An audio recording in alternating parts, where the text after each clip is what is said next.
നല്ലൊരു ദിവസം ആശംസിച്ചുകൊണ്ട് മേരീസ് ലവ്ലി കിച്ചൻ്റെ പുതിയൊരു വീഡിയോയിലേക്ക് എല്ലാവർക്കും സ്വാഗതം. നമ്മുടെ എല്ലാവരുടെയും വീടുകളിൽ എപ്പോഴും ഉള്ളൊരു ഐറ്റമാണ് ഈ നാരങ്ങ. അതിൻ്റെ ഗുണങ്ങളും ഒക്കെ നമുക്കറിയാവുന്നതാണ്. കൂടുതലായിട്ടും നമ്മൾ ലെമൺ ജ്യൂസ് തയ്യാറാക്കാനായിട്ടാണ് നാരങ്ങ എടുക്കാറുള്ളത്. ഇതുകൂടാതെ ഈ നാരങ്ങയും കൊണ്ട് നമുക്ക് വേറെ ചില ഉപയോഗങ്ങൾ നമ്മുടെ കിച്ചണിലുണ്ട്. അതാണ് ഞാനിന്നിവിടെ ഒരു 3-4 ടിപ്സാണ് ഞാനിവിടെ ഷെയർ ചെയ്യുന്നത്. നമ്മൾ മുട്ട പുഴുങ്ങുന്ന സമയത്ത് ചിലപ്പോഴൊക്കെ മുട്ട പൊട്ടി വെള്ളത്തിലേക്ക് തന്നെ ആവാറുണ്ട്. അപ്പോൾ അങ്ങനെ ഉണ്ടാവാതിരിക്കാനായിട്ട് മുട്ട പുഴുങ്ങാൻ വെക്കുമ്പോൾ തന്നെ ഇതുപോലെ ഒരു നാരങ്ങയുടെ ചെറിയ കഷ്ണം കൂടി മുറിച്ച് നമ്മൾ അതിലേക്ക് ഇടുകയാണെങ്കിൽ മുട്ട വെന്ത് കിട്ടുന്ന സമയം വരെയും അത് ഇതുപോലെ തന്നെ ഇരിക്കും. മുട്ടയുടെ തോടൊന്നും പൊട്ടാതെ നമുക്ക് നല്ല കറക്റ്റായിട്ട് മുട്ട പുഴുങ്ങിയെടുക്കാനായിട്ട് പറ്റും. തണുത്ത വെള്ളത്തിലിട്ടതിന് ശേഷം നമ്മൾ ഇതിൻ്റെ തോട് പൊളിച്ചെടുക്കുന്ന സമയത്താണെങ്കിലും പെട്ടെന്ന് തന്നെ നമുക്ക് അതിൻ്റെ തോട് ഇളക്കി മാറ്റാനായിട്ട് പറ്റും. മുട്ടയുടെ തോട് നമ്മൾ ഇളക്കിയെടുക്കുന്ന സമയത്ത് ഇതുപോലെ മുട്ട എടുത്തിട്ട് കൗണ്ടർ ടോപ്പിൽ ഇതുപോലെ ഒന്ന് തട്ടിക്കൊടുക്കുകയാണെങ്കിൽ, അല്ലെങ്കിൽ ഒരു സ്പൂൺ വെച്ചിട്ടായാലും ഒന്ന് തട്ടിക്കൊടുക്കുകയാണെങ്കിൽ പെട്ടെന്ന് തന്നെ മുട്ടയുടെ തോട് നമുക്ക് ഇതുപോലെ ഇളക്കിയെടുക്കാനായിട്ട് പറ്റും. ഒരു സെക്കൻഡ് കൊണ്ട് തന്നെ മുട്ട നമുക്ക് പൊളിച്ചെടുക്കാം. അപ്പോൾ ഇതുപോലെ ഇനി മുട്ട പുഴുങ്ങുന്ന സമയത്ത് ഒരു നാരങ്ങയുടെ കഷ്ണം അതിൽ ഇട്ട് കൊടുക്കുകയാണെങ്കിൽ പെട്ടെന്ന് തന്നെ നമുക്ക് ഈ ഒരു ജോലി എളുപ്പമാകും. പൊട്ടാതെ മുട്ടയൊക്കെ നമുക്ക് പുഴുങ്ങിയെടുക്കാനും പറ്റും. ഇനി നമുക്ക് അടുത്തൊരു ടിപ്പിലേക്ക് പോകാം. ചിലപ്പോൾ നമുക്ക് കടയിൽ നിന്നും കിട്ടുന്ന ഇതുപോലെ വലിയ നാരങ്ങയായിരിക്കും. അങ്ങനെ വലിയ നാരങ്ങയാണെങ്കിൽ നമുക്ക് അതിൻ്റെ ഒരു കഷ്ണമൊക്കെ ആയിരിക്കും നമുക്ക് ആവശ്യമുള്ളൂ. അപ്പോൾ അങ്ങനെയാണെങ്കിൽ നമുക്ക് ഇതിൽ നിന്നും ഒരു കഷ്ണം മുറിച്ചെടുത്തിട്ട് ബാക്കി നാരങ്ങ നമ്മൾ എടുത്ത് ഫ്രിഡ്ജിൽ വെക്കുകയാണ് പതിവ്.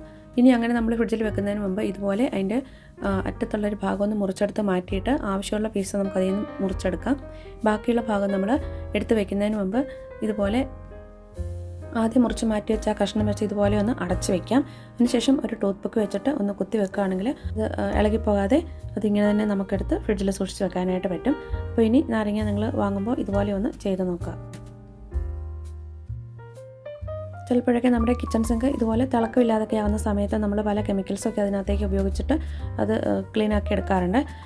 കിച്ചൺ സിങ്ക് നല്ല തിളക്കമുള്ളതാക്കാനായിട്ട് നാരങ്ങ പിഴിഞ്ഞെടുത്ത് നാരങ്ങയുടെ തൊണ്ട് മതി. അത് വെച്ച് നമുക്ക് കിച്ചൺ സിങ്ക് നമുക്കൊന്ന് ക്ലീൻ ചെയ്യാം. ജ്യൂസ് പിഴിഞ്ഞെടുത്ത് നാരങ്ങയുടെ തൊണ്ടിലേക്ക് ഇതുപോലെ ഉപ്പിട്ട് കൊടുക്കാം. ഉപ്പിട്ട് കൊടുത്തതിന് ശേഷം നാരങ്ങയുടെ തൊണ്ട് കൊണ്ട് സിങ്കിൽ ഇതുപോലെ ഒന്ന് ഉരച്ച് കഴുകിയാൽ മതി. നമ്മൾ മീനൊക്കെ വൃത്തിയാക്കിയതിന് ശേഷം സിങ്ക് ഇതുപോലെ വൃത്തിയാക്കുകയാണെങ്കിൽ, ഒന്ന് കഴുകിയെടുക്കുകയാണെങ്കിൽ ആ ഒരു സ്മെല്ലൊക്കെ ഒഴിവായി കിട്ടും. ഞാനിതെല്ലാം നന്നായിട്ടൊന്ന് ഉരച്ച് കഴുകിയിട്ടുണ്ട്. ഇനി നമുക്ക് വെള്ളം ഒഴിച്ച് ഇതൊന്ന് കഴുകിയെടുത്ത് നോക്കാം.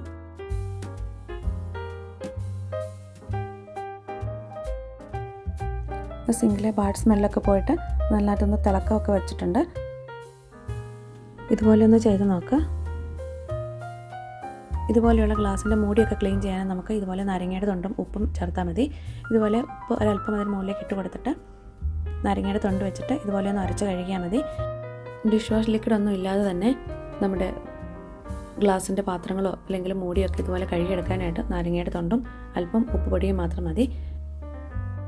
നമ്മളെന്നും വൈകിട്ട് പാത്രങ്ങളൊക്കെ കഴിയുന്ന ശേഷം സിങ്കും ക്ലീൻ ചെയ്തിട്ട് പോകുന്നതിന് മുമ്പ് ഇതുപോലെ നാരങ്ങയുടെ തൊണ്ട് മുറിച്ചിട്ട് സിങ്കിലേക്ക് ഇട്ട് കൊടുത്തിട്ട് അല്പം വെള്ളം കൂടി ഇതിലേക്ക് തുറന്ന് വിട്ട് കൊടുക്കാം. ഇതുപോലെ ഈ നാരങ്ങയുടെ തൊണ്ട് ആ വെള്ളത്തിൽ നമുക്ക് ഇട്ട് വയ്ക്കാം. നമ്മൾ രാവിലെ നമ്മുടെ കിച്ചണിൽ വരുമ്പോൾ മാത്രം ഈ നാരങ്ങയുടെ തൊണ്ടൊക്കെ എടുത്ത് മാറ്റിയിട്ട് ആ വെള്ളവും നമുക്ക് തുറന്നു വിടാം. അങ്ങനെ നമ്മൾ ചെയ്യുകയാണെങ്കിൽ സിങ്കിലുള്ള ബാഡ് സ്മെല്ലൊക്കെ മാറിക്കിട്ടും. അടുത്തൊരു ടിപ്പെന്ന് പറയുന്നത്, നമ്മൾ മീനൊക്കെ വറുത്ത് കഴിയുമ്പോൾ അല്ലെങ്കിൽ മുട്ടയൊക്കെ സ്ഥിരമായിട്ട് പൊരിച്ചെടുക്കുന്ന പാത്രത്തിൽ ഒരു ഉളുമ്പ് മണം ഉണ്ടാവാറുണ്ട്. അപ്പോൾ ആ ഒരു സ്മെല്ലില്ലാതിരിക്കാനായിട്ട് മീനൊക്കെ വറുത്ത പാത്രം നന്നായിട്ടൊന്ന് ക്ലീൻ ചെയ്തെടുത്തതിന് ശേഷം ഇതുപോലെ നാരങ്ങയുടെ തൊലി വെച്ചിട്ട് വെറുതെ ഒന്ന് ഉരച്ച് കഴുകിയാൽ മതി. ഇതിലേക്ക് ഉപ്പോ അല്ലെങ്കിൽ ഡിഷ് വാഷർ ലിക്വിഡോ ഒന്നും ചേർക്കണ്ട. ഈ നാരങ്ങയുടെ തൊലി മാത്രം മതി. അതിലുള്ള ആ ജ്യൂസും കൊണ്ട് തന്നെ നമുക്ക് ഈ പാത്രം ഒന്ന് കഴുകിയെടുക്കുകയാണെങ്കിൽ ആ ബാഡ് സ്മെല്ലൊക്കെ പോയി കിട്ടും. അതുപോലെ തന്നെ നമ്മൾ മീനൊക്കെ ക്ലീൻ ചെയ്ത് കഴിയുമ്പോൾ നമ്മുടെ കയ്യിലൊക്കെ ഒരു ബാഡ് സ്മെല്ലായിരിക്കും. നമ്മൾ എത്രയൊക്കെ സോപ്പിട്ട് തേച്ച് കഴുകിയാലും അത് പോകാറില്ല. അപ്പോൾ അങ്ങനെ ആ ഒരു സ്മെല്ലൊക്കെ പോയി കിട്ടുന്നതിന് ഇതുപോലെ നാരങ്ങയുടെ തൊലി മുറിച്ചിട്ട് കയ്യിൽ ഇതുപോലെ ഒന്ന് നാരങ്ങ തൊലി വെച്ച് ഒന്ന് ഉരച്ച് കഴുകുക.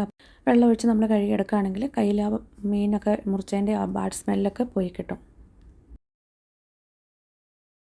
അതുപോലെ തന്നെ ഞാൻ ചെയ്യാറുള്ളത്, മീൻ മുറിക്കാനെടുക്കുന്ന കത്തിയും അത് കഴുകാനെടുക്കുന്ന പാത്രങ്ങളും കട്ടിംഗ് ബോർഡും ഒക്കെ ഇതുപോലെ നാരങ്ങയുടെ തൊലി വെച്ചിട്ട് ഉരച്ച് കഴുകിയെടുക്കാറുണ്ട്.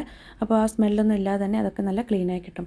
അതുപോലെ നമ്മൾ നേരത്തെ ഗ്ലാസിൻ്റെ മൂടിയൊക്കെ കഴുകിയതുപോലെ തന്നെ നമുക്ക് ഗ്ലാസിൻ്റെ പാത്രങ്ങളും ഗ്ലാസ്സുകളും ഒക്കെ ഉപ്പും നാരങ്ങയുടെ തൊലിയും വെച്ചിട്ട് നന്നായിട്ടൊന്ന് കഴുകിയെടുക്കാം. അതിലേക്ക് നമ്മൾ ഡിഷ് വാഷിൻ്റെ ലിക്വിഡൊന്നും ചേർക്കേണ്ട ആവശ്യമില്ല. ഇതുകൊണ്ട് തന്നെ കഴുകിയെടുത്ത് നല്ല തിളക്കമുള്ളതാക്കി എടുക്കാൻ പറ്റും. അപ്പോൾ ഇന്ന് നമ്മൾ കാണിച്ച നാരങ്ങയുടെ തൊലി വെച്ചിട്ട് ചെയ്യുന്ന ടിപ്സുകളൊക്കെ നിങ്ങൾക്ക് എല്ലാവർക്കും ഇഷ്ടമായെന്ന് വിചാരിക്കുന്നു. നമ്മൾ വീട്ടിൽ തന്നെ വെറുതെ ഉപയോഗിക്കാതെ കളയുന്ന സാധനമാണ് ഈ നാരങ്ങയുടെ തൊലി.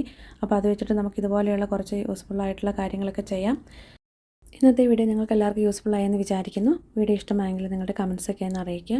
നിങ്ങളുടെ ഫ്രണ്ട്സിനൊക്കെ വീഡിയോ ഒന്ന് ഷെയർ ചെയ്ത് കൊടുക്കണേ. പുതിയൊരു വീഡിയോയുമായി നമുക്ക് വീണ്ടും കാണാം.